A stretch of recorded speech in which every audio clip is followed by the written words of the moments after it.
Vamos lá, Caio. Prisões sociais. Caio, minha prisão tem sido a dúvida entre o que é propaganda e o que é justiça sincera. Eu sou um homem público. E exerço certa influência na minha comunidade. Sou comunicador e político. De certa forma, tenho alguma influência sobre as pessoas e sou tido como referência. Tento usar isso para o bem e justiça ao próximo, sabe? Com isso, procuro defender os mais oprimidos, sejam negros, gays, índios, pobres, qualquer vítima de alguma forma de segregação. Bom, né? Maravilha. Na minha área, como separar aquilo que é a boa causa e justiça e saber diferenciar o que se torna bandeira e ideologia? Como defender na minha área os que são oprimidos e não cair na ideologia dos ismos? Já terminou? Não. Às vezes fico preso e engessado para agir quando ouço você falar que ideologias são propagandas e não se encaixam no Evangelho, mas que Jesus não levantava bandeiras, mas ele tomava uma posição. Ele tomava causas. Como disse o reverendo Desmond Tutu certa vez, que quem escolhe se tornar neutro escolheu o lado do opressor. Por isso é que Jesus nunca foi neutro. Me ajude a entender, Caio. O Evangelho não é neutro. Sim. Ele só não é ideológico. Justamente porque quando você é ideológico, você é neutro em relação à sua ideologia e ativo em relação a tudo mais.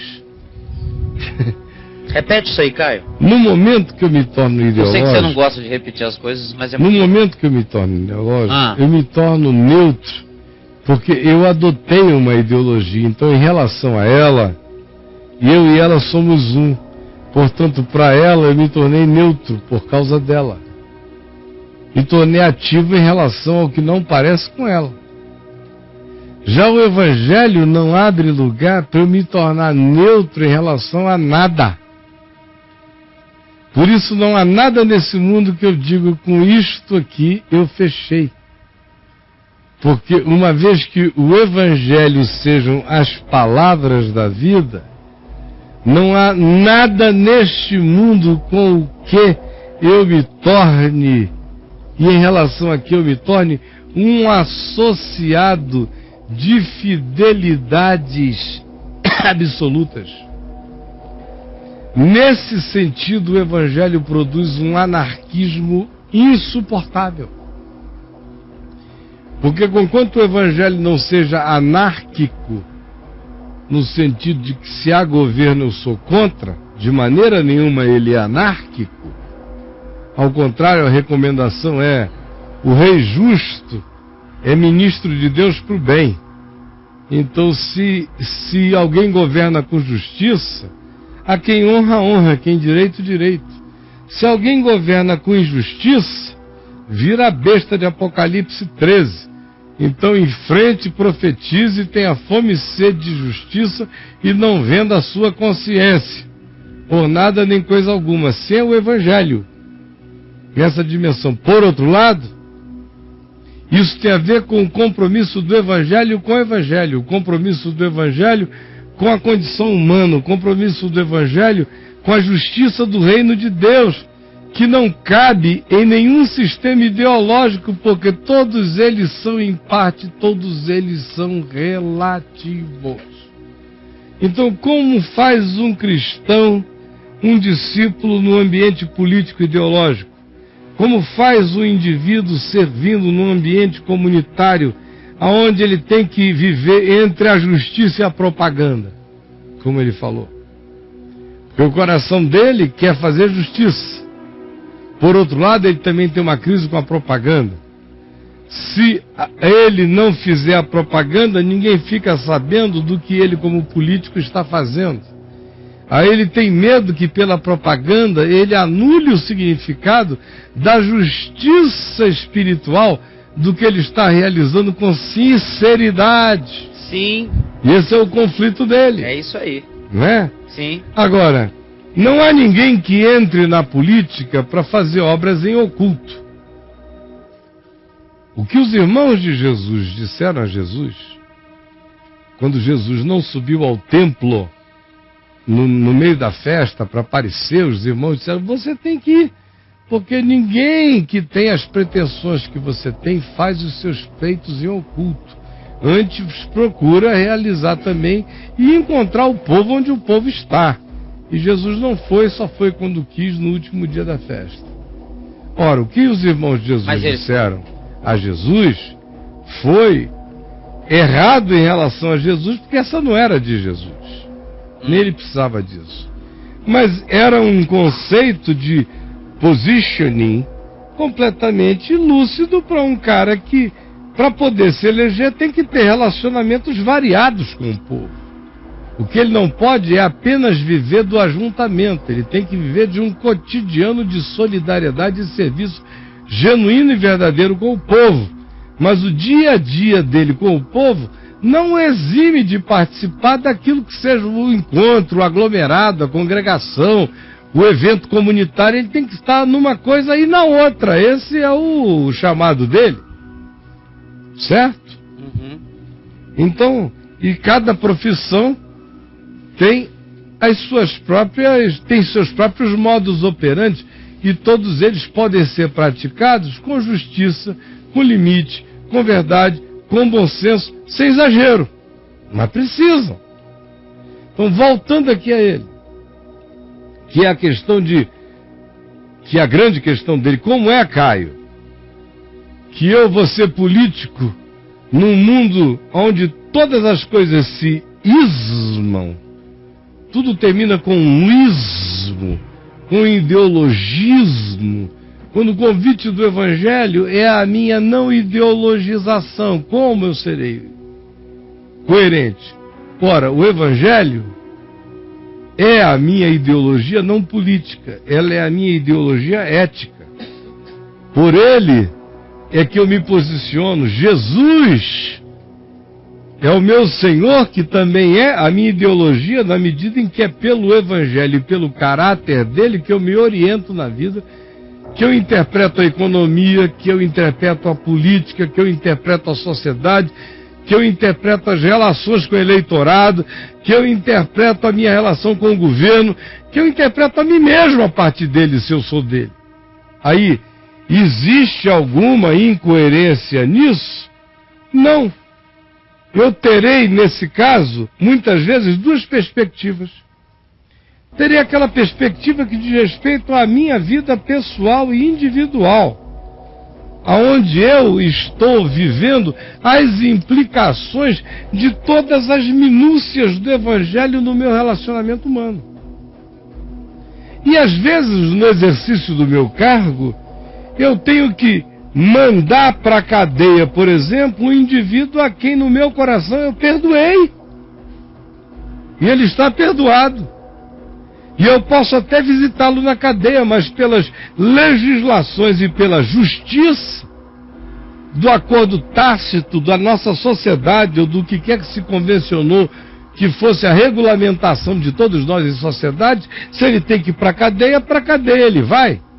Embora eu diga para ele: hoje mesmo estarás comigo no paraíso. Você está me entendendo? O que é que Jesus fez ali na cruz? Quando perdoou o cara que estava sendo justiçado pelo ambiente público.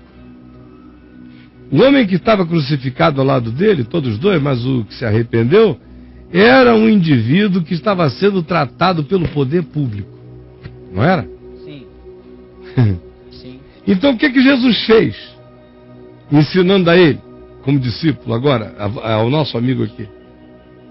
Ao indivíduo ele disse: perdoado tu estás, hoje mesmo estarás comigo no paraíso. Agora, em relação ao poder público, fica firme, porque você vai morrer aqui mesmo.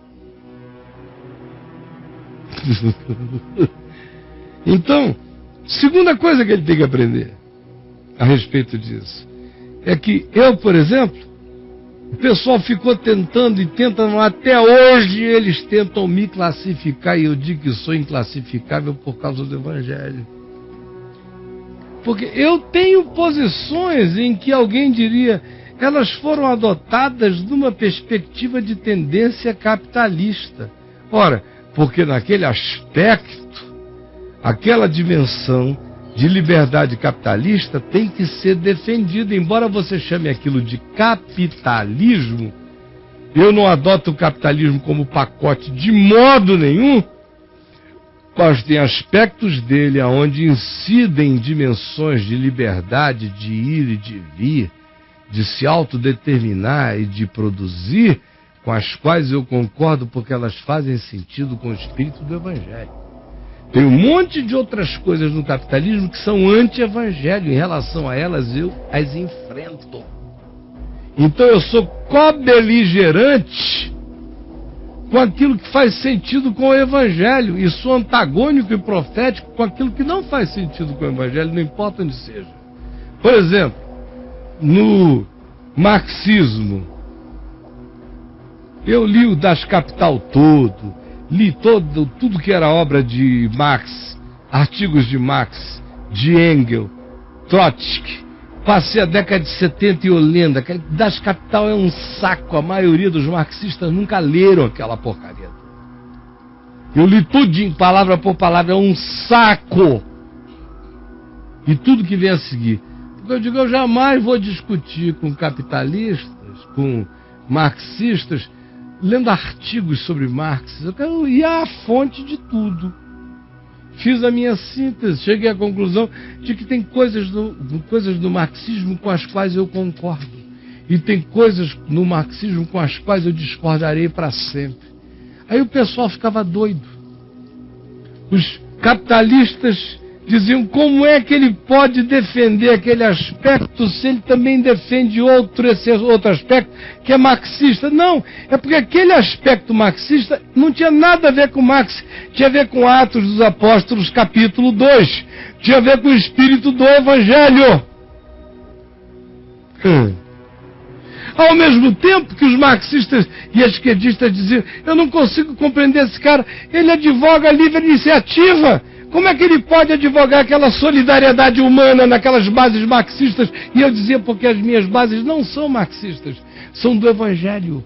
Eu as aprendi com Jesus. Eu as aprendi com a mutualidade, o espírito de mutualidade e serviço ensinado pelo Evangelho. Marx tem nada a ver com isso. Se ele escreveu alguma coisa parecida, sorte dele. Só isso. Então, essa é a liberdade do discípulo. Tem gente que chega e diz, o Caio é do Partido Verde. Só porque eu gosto da Marina, eu acho que a Marina é, desde que eu me entendo como gente na política brasileira, e como cristão, e o fato dela ser cristã não tem nada a ver com o que eu vou dizer. Se ela fosse qualquer outra coisa, mas fosse quem ela é, eu diria a mesma coisa. Mas coincidentemente ela também é discípula dessa consciência do Evangelho que eu prego. Eu gosto dela e acho que ela é o maior fenômeno político de integridade humana pessoal que aconteceu na história política do Brasil desde que eu nasci. Pode votar. Getúlio Vargas e Marina Silva, desculpa, Getúlio, era malandragem demais. Você vai votar quem? Jânio? João Goulart? Brizola, eu conheci gente boa, Brizola, querido Brizola, Brisa. Mano, não dá. É gandula ético da Marina Silva. Lula? Lula, meus queridos, enganou até que mostrou quem é. Não serve nem para gandula. Não dá para participar desse jogo. Joga segundo outras regras. Quem? Collor de Mello? Sarney? Fernando Henrique Cardoso? Com toda a sua elegância, não dá o braço da Marina Silva nas posturas dela. Quem? Dilma? Não dá. Se ela tem toda a competência técnica para tudo, não importa. É para isso que os governos existem, chamando pessoas competentes em áreas competentes, só tem que ser de confiança. Agora, que ela tem uma consciência pessoal, que é uma novidade na história política brasileira, disso não tenho dúvidas. Vocês todos que pelo preconceito não enxergam. Agora, eu era do Partido Verde? Não. Eu defendo meio ambiente? Defendo. Sou do Partido Verde? Não. Defendo o meio ambiente? Defendo. Sou do Greenpeace? Não. Tem ideologias no Greenpeace com as quais eu não concordo. Tem ideologias no Partido Verde com as quais eu não concordo. E assim você pode sair multiplicando. Por uma única razão, seguindo o Evangelho. Sabe o que acontece? O Evangelho é uma linha reta. Está aqui, ó.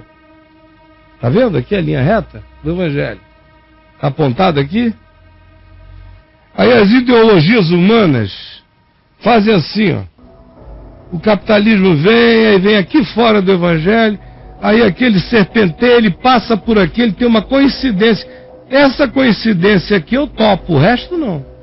Ele vem para cá, eu desço o pau nele, aí ele faz uma volta por aqui na sinuosidade dele, passa nesse ponto aqui, ele faz uma convergência com o Evangelho, eu concordo com essa dimensão. Aí ele vai embora na sinuosidade dele, eu desço o cacete nele. Ele volta para cá, nesse ponto aqui, eu concordo com ele.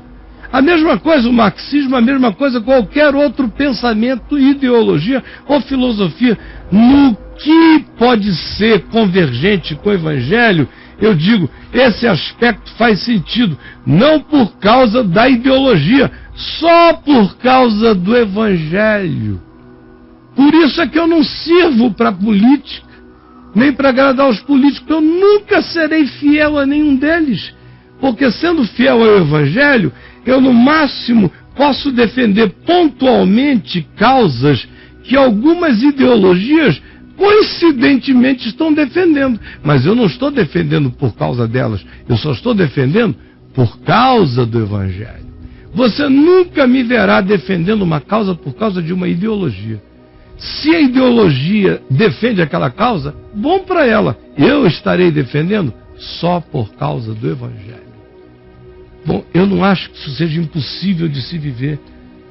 Muita gente já viveu com essa integridade na história e serviu a sua geração e serviu bem. E eu espero que seja o seu caso. Tá bom, meu amigo? E aí? Ele faz uma última pergunta, que ele fala assim: me ajude a entender, Caio, o que é lutar por justiça, levando em conta essa minha área, e saber onde se torna ideologia proselitista. Isaías não tinha nada a ver com nenhuma ideologia, ele lutava por justiça. Jeremias, lê os profetas. Justiça é justiça, o Pai da justiça é o Senhor.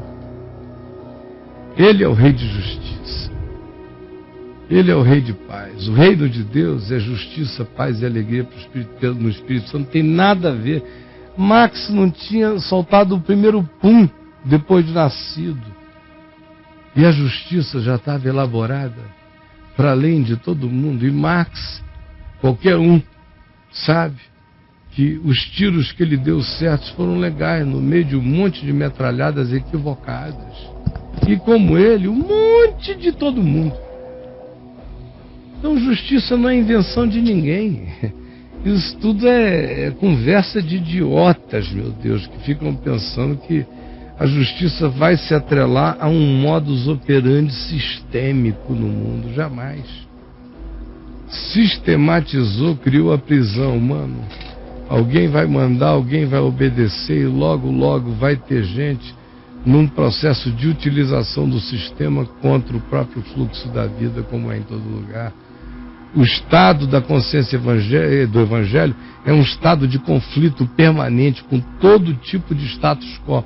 Foi por isso que eu disse que, nesse sentido, a prática do Evangelho em relação à ideologia é uma prática anárquica, porque ela existe em permanente estado de relativização de todo o sistema, de toda ideologia, de todo encadeamento que queira ser em si mesmo começo, meio e fim para todas as coisas.